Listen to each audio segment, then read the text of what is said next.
Hello and welcome to our Strategic Compass program for Harici portal, which focuses only on foreign news and analysis.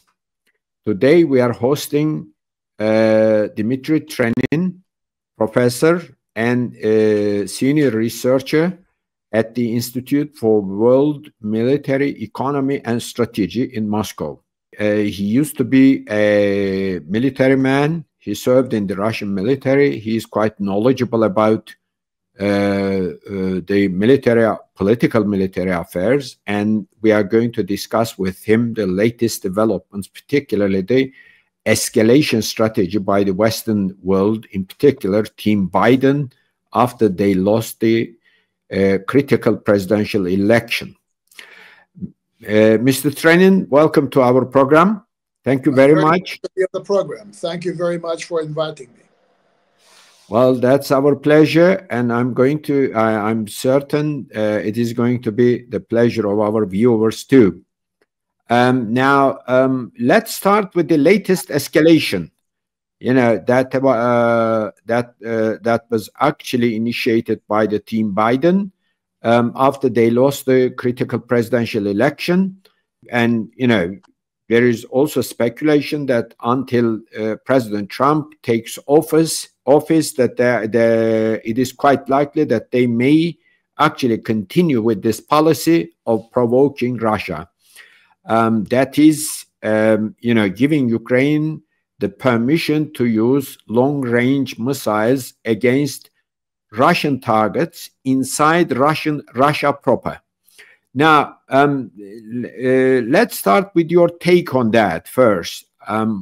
What is your take? You know, how is this policy viewed across Russia, and particularly at the decision-making circles?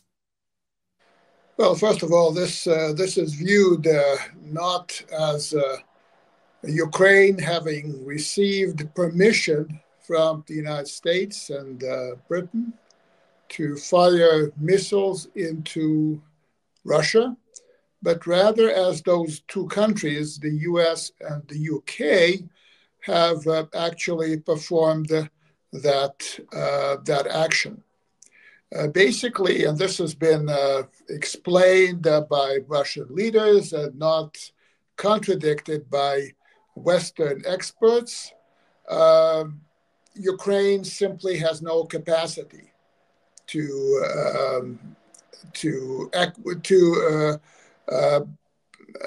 make those missile launches. You have to have satellite intelligence that Ukraine does not have. You need to upload the data into the system. Again, this is something that is very much the privilege or the right or whatever of the countries that possess those missiles. In other words, Ukraine is essentially just a pretext for Western attacks on Russia. So this is viewed, as President Putin said several times starting in September, this is viewed as direct participation by the US and the UK in the war against Russia. And this is viewed quite seriously as a major challenge. Well, thank you for reminding me, actually, because this is exactly the context in which President Putin explained it to all of us at the Valdai annual forum. I was there at the beginning of the month, and he said that the Western country, I mean, Ukraine doesn't have the capabilities to launch missiles of that sort against Russian targets inside Russia. And thank you for that. And the well, let's go over it a little more. Does that also mean there should be some UK or US and perhaps some European officers, already stationed and or deployed in or to Ukraine to actually operate those missiles, or to help operate those missiles, because it is also possible, or it is quite within the bounds of possibility that Ukrainians cannot actually do that on their own, even in their on their own soil. Well, it cannot be otherwise, in my view. You need to have people actually managing those systems and performing all those duties that are necessary for launching the missile and everything that goes into the system before the missile is launched. So, in my view, it is clear that specialists or military people or whatever, managers are there in Ukraine at this point, who are tasked with missile strikes against Russia.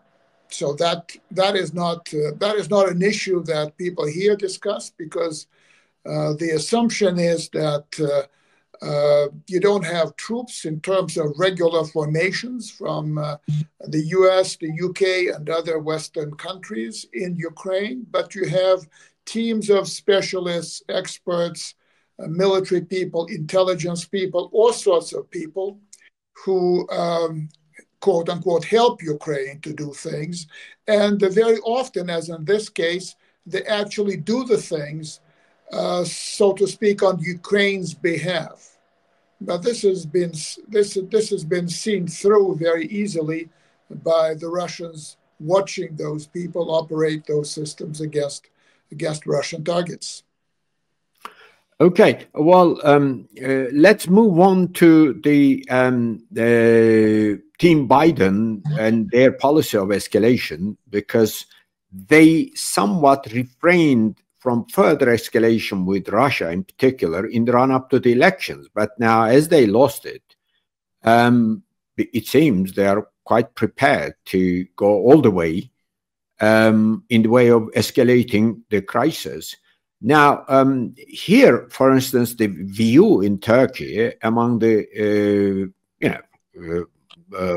foreign policy experts and what have you, is that Team Biden is actually trying to do whatever it can to make sure that by the time Trump takes over, the Trump administration won't be able to sort out the Ukraine crisis.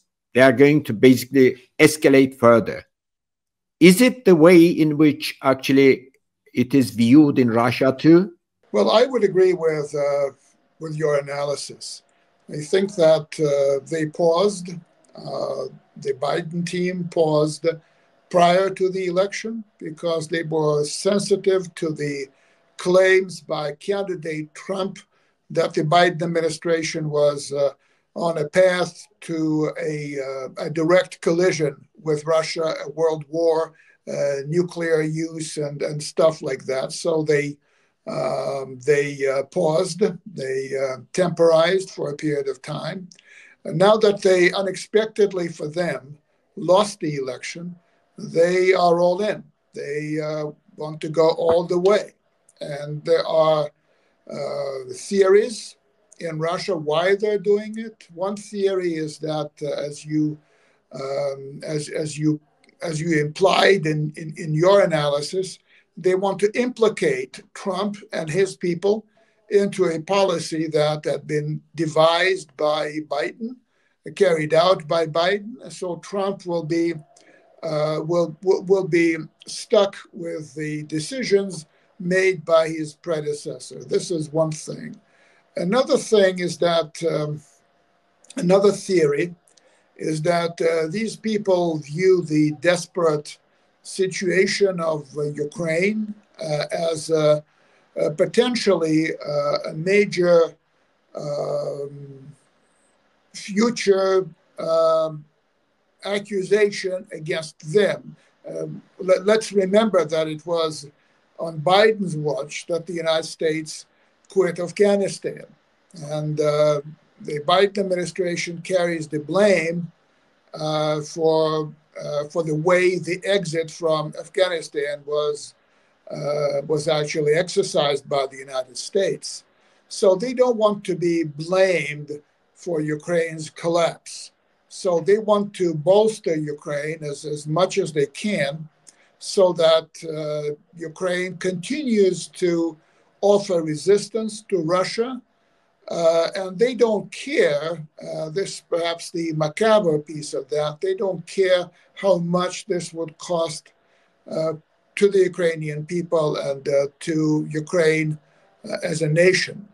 And basically, the view here is that basically it's shared by just about everyone in the policy community that the United States has been using Ukraine as expendable material in an effort to weaken Russia as much as possible. So that's how it's viewed. Then there are all sorts of speculations about maybe Biden and Trump did agree on something during their meeting at the White House some time ago. Of course, we're not privy to what was said between the two men, but some sort of an understanding is not to be ruled out between the two men. So by doing what he is doing now, Biden is, quote unquote, bolstering Trump's position when he addresses Putin with his vaunted proposal to end the war in, quote unquote, 24 hours. So that's the spectrum of analysis and speculation that is currently visible in Russia. Well, in terms of the, as you also mentioned, the Biden administration seems to be ready to go all the way, as much as they can until Trump takes office. In military terms, what would it mean? Now, we understand that they are now attacking Russia or the Russian targets with ATACMS and Storm Shadow, and whether the French Scalp missiles have been used or not, I don't know yet. But is it the sense in Russia that because Russia has responded very effectively with Oreshnik, and I'll come to that too, now, is it the sense in Russia that they are going to go further in that direction and use perhaps something either to provoke Russia to use tactical nuclear weapons or to use other weapons which would basically bring about the scenario we are talking about by the time Trump takes office? Well, I think this is something that's been very actively discussed in Russia. Nothing is ruled out with this administration, with these people. Even the wildest possible scenarios are not dismissed out of hand. Someone is talking about giving Ukraine access to nuclear weapons or whatever.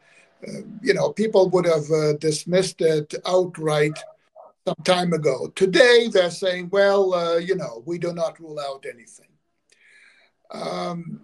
Yes, I think that in the weeks remaining, people here are bracing for more attempts to provoke Russia to come.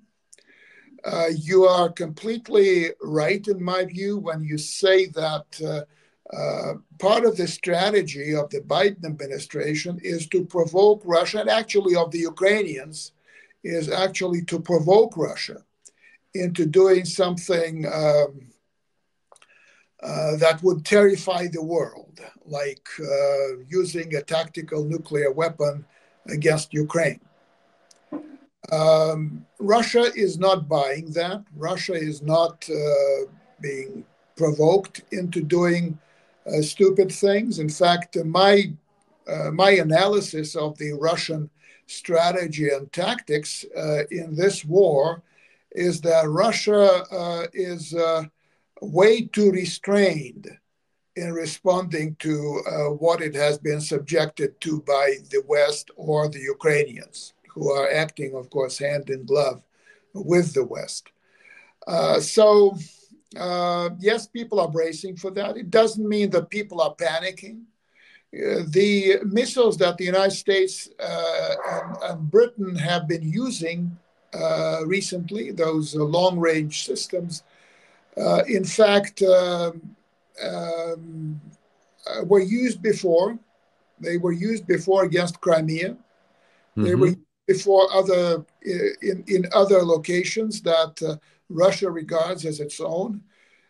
In reality, there is no distinction in the Russian mind, certainly in the Russian strategic mind, between, let's say, Kursk and Crimea. Kursk is Russian territory. Crimea is also Russian territory, whether Ukraine recognizes that or not, whether the rest of the world recognizes that or not.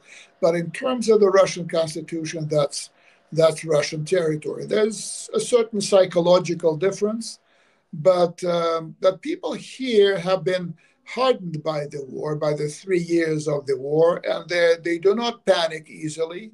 They do not panic at all. I do not see how the use of the systems that the United States and Britain have been using, and if France joins them, it will be the same, how that use has changed anything in substance with regard to the conflict itself. If anything, Russia has been advancing in Donbass at the fastest pace since the beginning of the war, despite the spike in the missile attacks and other provocations by the combined forces of Ukraine and the West. So there's a lot of psychology involved here on the Russian side.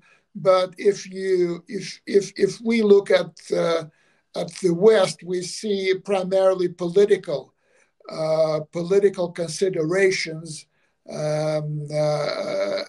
behind that decision to use long-range systems. Militarily, it will not move the needle, but politically, Biden, wants to cover his flanks, particularly 2 months from now when he will be out of office. He doesn't want to be accused of having not provided Ukraine with a wonder weapon that would have turned the tide of the war. So he will say, well, guys, I've used everything. I've used everything that we had agreed upon. So you cannot accuse me of anything. It's Zelensky, for example, who has failed to conscript the 18-year-olds. It's his fault. The Ukrainian system is corrupt, as we all know. So it's a blame game that politicians in the West are so good at playing. Well,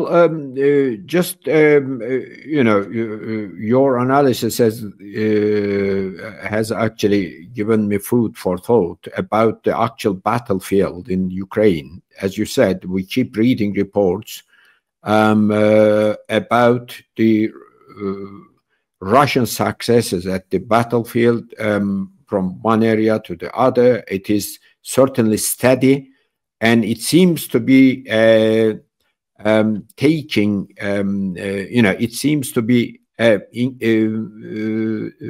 increasing in every sense, and it also seems to us, to outsiders, that the Ukrainian military is at a point where imploding within Ukraine is quite within the possibilities. Is that your, what is your analysis on the battlefield with regard to Ukraine in particular? You said, for instance, Ukraine is a corrupt country indeed. Before the war broke out, it was viewed the most corrupt country in Europe. And in military terms, I think it has broken, since the onset of the war. So, what is your analysis, within Donbass and other parts of Ukraine, including perhaps Kursk? Well, my analysis is that the war is a very hard slog. We are completing the third year of the war. It has been increasingly bloody, particularly for the Ukrainians. Russian successes, too, have been bought at a high price. I do not want to create an impression that it is a walkover for the Russians, or that it's Ukraine is done, that Russia is on the verge of winning this battle or this war against the combined forces of the West, led by the U.S., and who use Ukraine as their tool, as their instrument against Russia. No, I would say it's a very hard-fought war. I would even say that basically you have,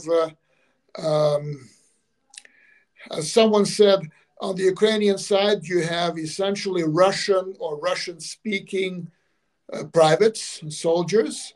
You have Ukrainian-speaking officers, and you have English-speaking people in charge of the operation. That's the pie that the Ukrainian armed forces are. It's clearly an oversimplification, but at the level of the grunts of the soldiers who actually do the fighting in the fields of Ukraine,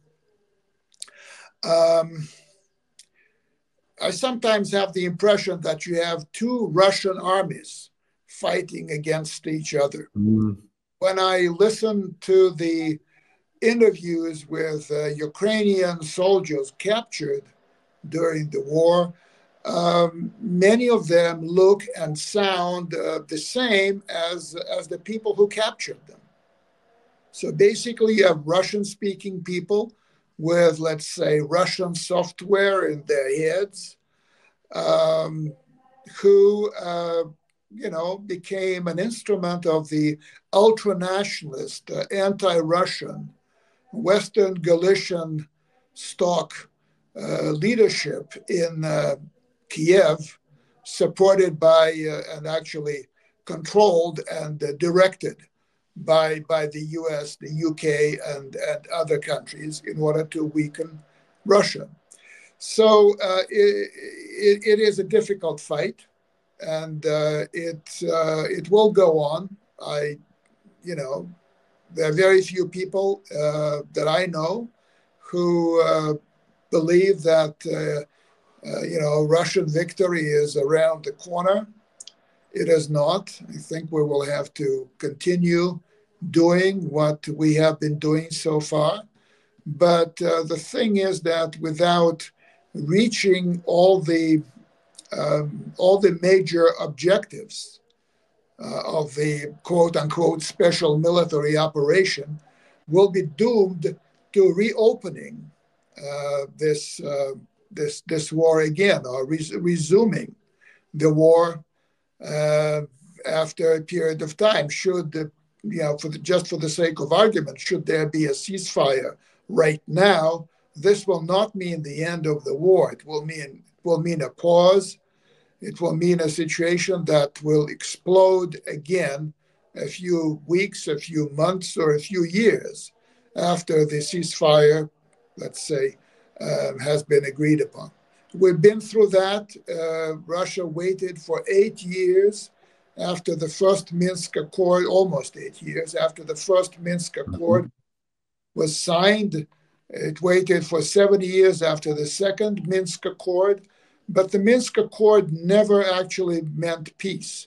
It meant continued fighting, continued shelling, continued missile attacks across the line of contact in Donbass. So we don't want to go back to that gray area between war and peace that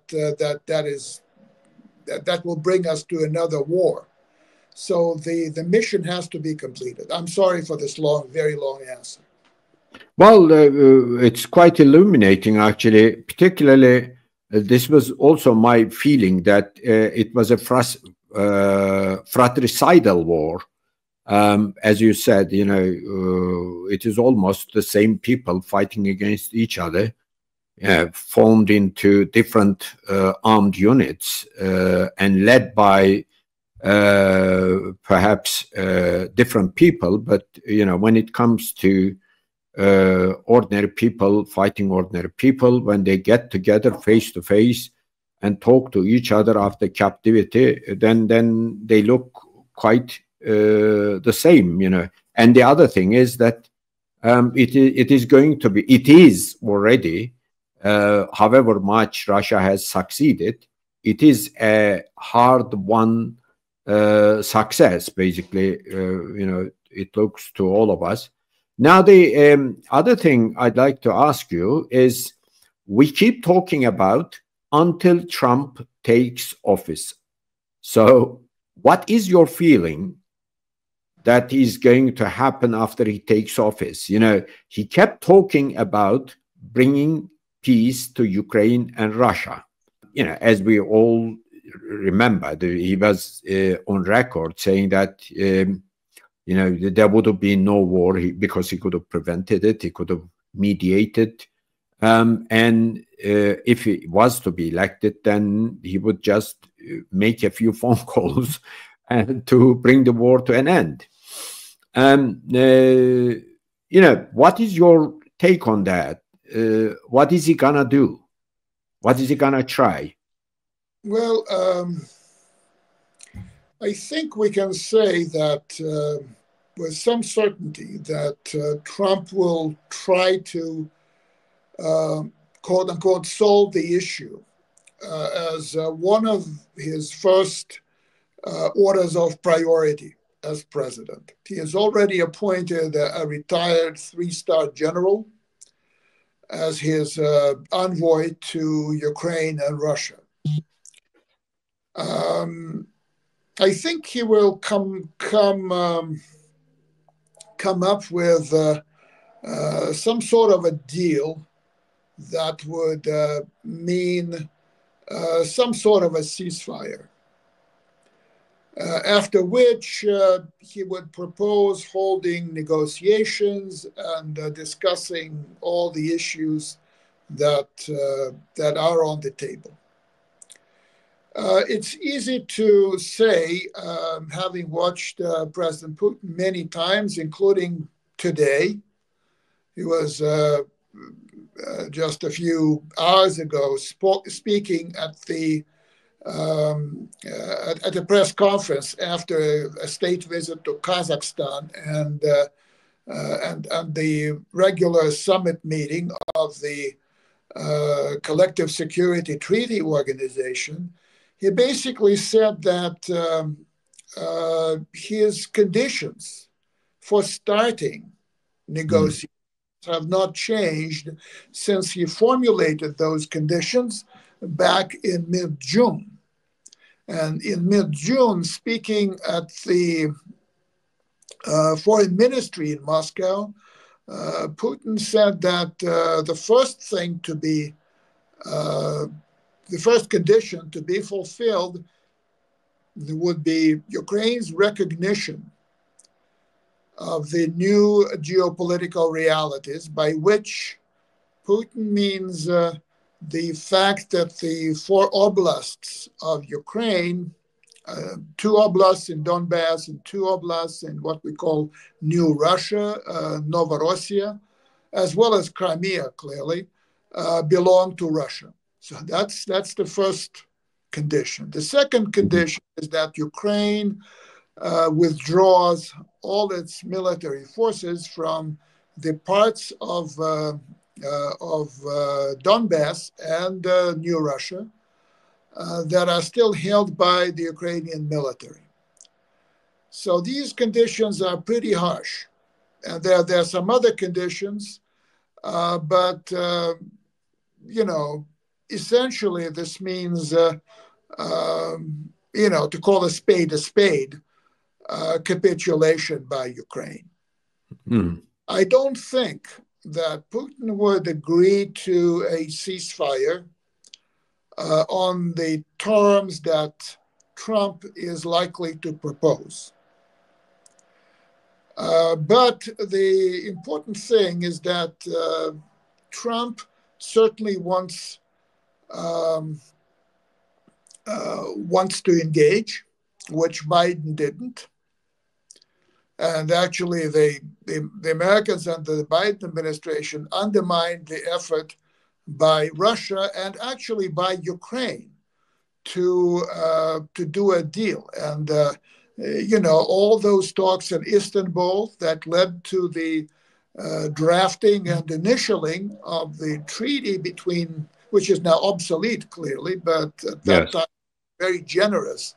A very generous offer from Russia to Ukraine, and Ukraine was ready to seize it until certainly with the Americans behind it, former then Prime Minister Boris Johnson of the UK went down to Kiev and talked the Ukrainians out of it. So continue fighting the Russians. Not yet the time. The Russians we do not want to let Russia off the hook and something like that. Russia will have to pay the full price, and Russia will be strategically defeated. That was the hubris of the West back in the spring of 2022.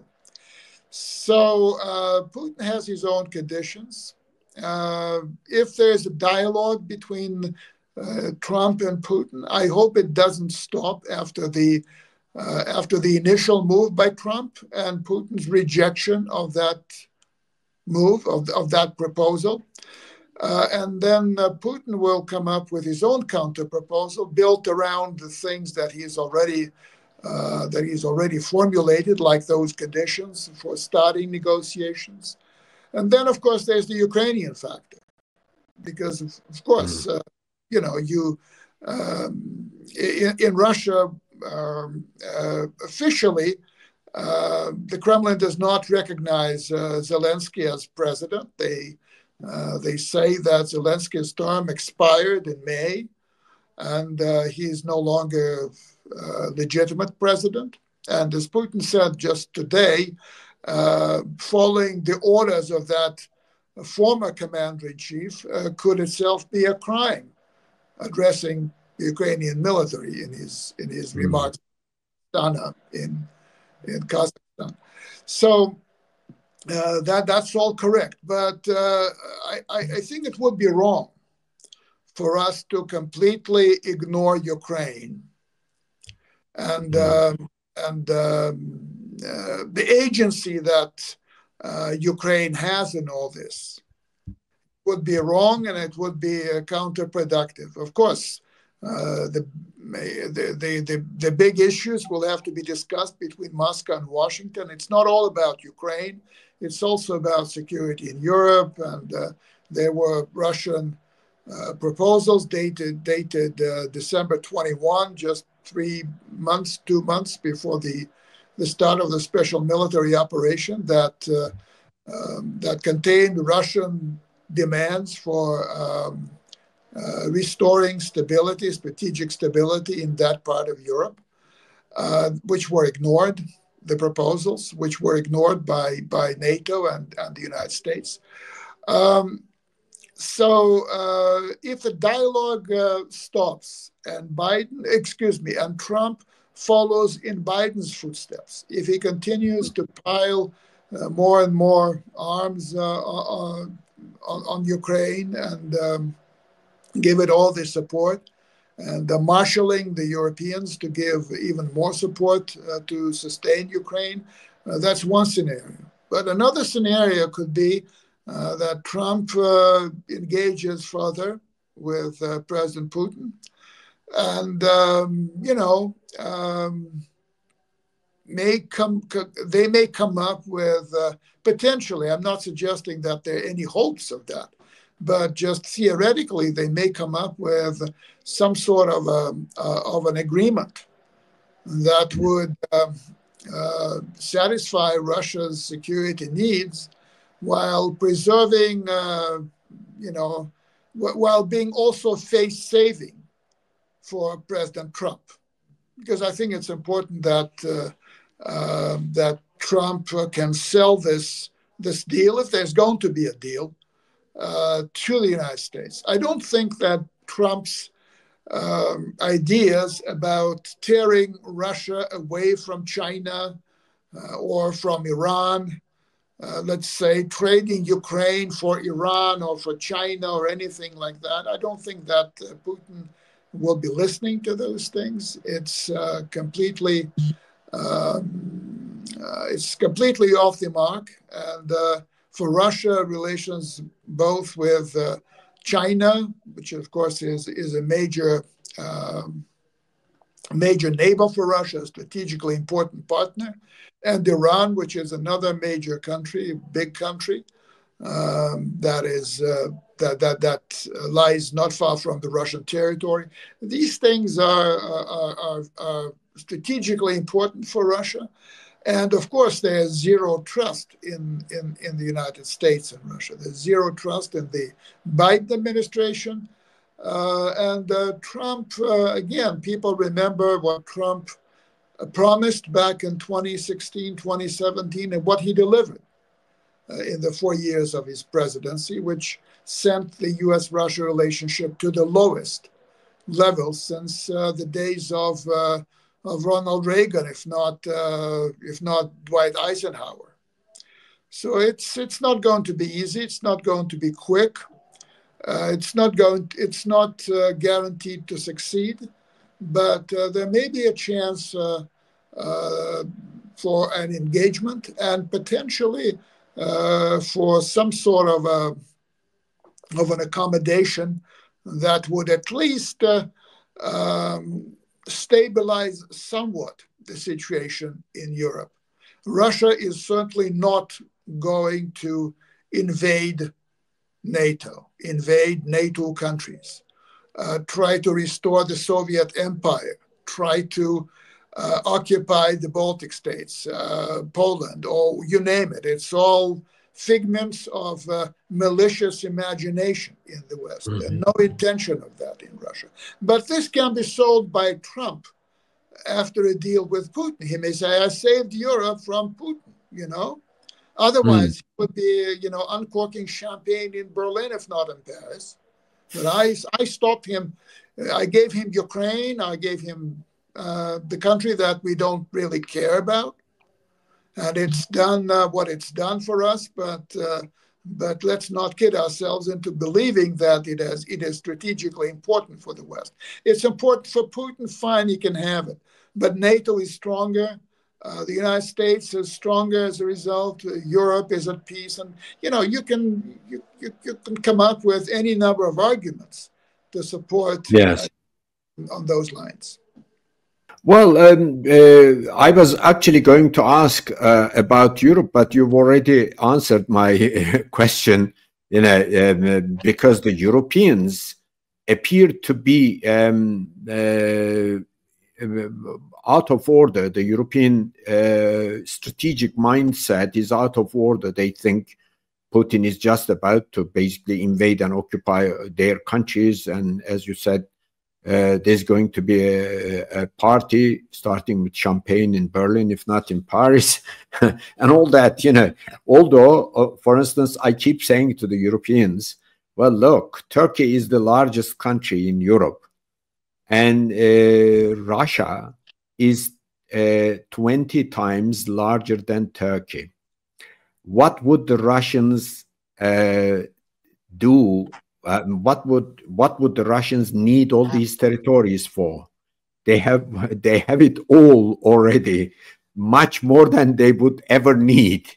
But there is this fear instilled at the back of their mind, and that keeps popping up in their imagination, as you called it, malicious imagination. And that is also driving, that's also creating a lot of problems, but you answered that. And maybe, as we are moving to the end of our program, a few words about Turkey and Russia. Now, one thing is the NATO Secretary General, who is, newly taken office, and then he went over to visit, what's his name, President-elect Trump. Then he came down to Turkey, and it led to all the speculations that actually Turkey could do quite a bit of mediation, because just as the NATO Secretary General was coming to Turkey, President Erdogan, I think, held a phone call with President Putin, and they discussed all the issues. Apparently, obviously, this is what the press tells us, but they may have discussed quite a lot of things about bringing an end to the fighting in Ukraine and the peace, as you analyzed. So, what is your take on that? What role could Turkey actually play? And first of all, I think being the only NATO country which hasn't lost any contact with Moscow since the start of the hostilities, if anything, it has increased its contacts with, not only contacts, but it has cultivated best possible ties with Moscow. And it seems that the Russian people at large are quite happy with Turkish attitude in general. So given all that, would you think that there's a role Turkey could play either in the way of facilitator or even mediator? Well, first of all, let me say that the Russian people, including the expert community to which I belong, including the political class in Russia, appreciate Turkey following its own course. Turkey acting out of its own national interest, Turkey viewing the world, and particularly our part of the world, through the prism of its own historical experience, cultural experience, etc. In this way, Turkey stands out among NATO countries, who many of whom are unquestionably following the wishes or demands that they get from Washington, D.C. President Putin he's someone who is often soft-spoken, although he may mean very serious things, but he doesn't like to just offend people by calling them what they don't like. But for a couple of years now, President Putin and Minister Lavrov have been referring to European countries as America's satellites. So they follow in the wake of the U.S. policy and often against their own best national interest. Look at Germany. Look at the plight of the German economy as a result of the self-inflicted wounds by Germany of severing ties, economic ties, very profitable economic ties with Russia, and thus losing its competitive edge vis-a-vis the United States. So this is a betrayal of the national interest in the interest of ideology. Let me tell you this: we have. I can remember several instances of that from Russia's former Soviet experience. It was the Soviet Union and its satellites, whom we called allies, often replacing their national interest with some ideological quest, ideological figments. And unfortunately, this is happening all over Europe. Now, Turkey is a country that stands on its feet. It decides its own policy. It has a relationship with the United States that serves the interests of Turkey's security and Turkey's anchoring in that part of the world, Europe, transatlantic, what have you. But Turkey has refused to join in the sanctions crusade against Russia, and this accounts for a lot in Moscow. The Russian people are happy with that sort of attitude in Turkey, and that's one of the reasons why they continue flocking to Turkey's beaches, Turkey's shops, and Turkey's cultural sites in droves. And I think we have a record high number of Russians visiting Turkey. So that's important. It doesn't. I don't want to be flippant about it, but Turkey and Russia are two big neighbors, two big countries with tons of history behind either of those two countries. There are differences, clearly. There are sometimes there are conflicts of interest. Sometimes there are problems that need to be solved. And I think we are looking at Turkey. I'm talking about the expert community here, who have, in my view, a very realistic view of Turkey, without pretending that Turkey is something that Turkey is not and does not wish to be. But we have, I think, and we are blessed with that, in my view, we have a very good working relationship between the two presidents, and often the issues that otherwise, under a different political management, would have led to conflicts and problems, are being managed and often resolved. So I think we have a relationship that is, in my view, optimal for the present time. Again, I don't want to oversell it. It has its own problems. It has its own weaknesses. There are things that we should not close our eyes to. But on balance, it's a healthy relationship. It's real, healthy relationship between two countries, each of which has its own view of the world, has its own, let's say, presents its own cultural heritage, call it civilization, to the rest of the world. And we manage to communicate and cooperate despite the many differences that we have. And that, I think, is a model for relationships between the countries like Russia and Turkey. I wish our relations with some European countries at some point could resemble the current state of Turkish-Russian relations.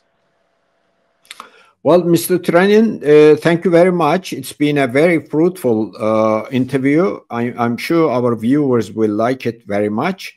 And thank you again, and hope to see you in one of those conferences, either in Moscow or somewhere else again. Bye-bye for now. Thank you very much, Professor Ünal, and all the very best to you. Thank you. Same. Thank you, Professor. Same here.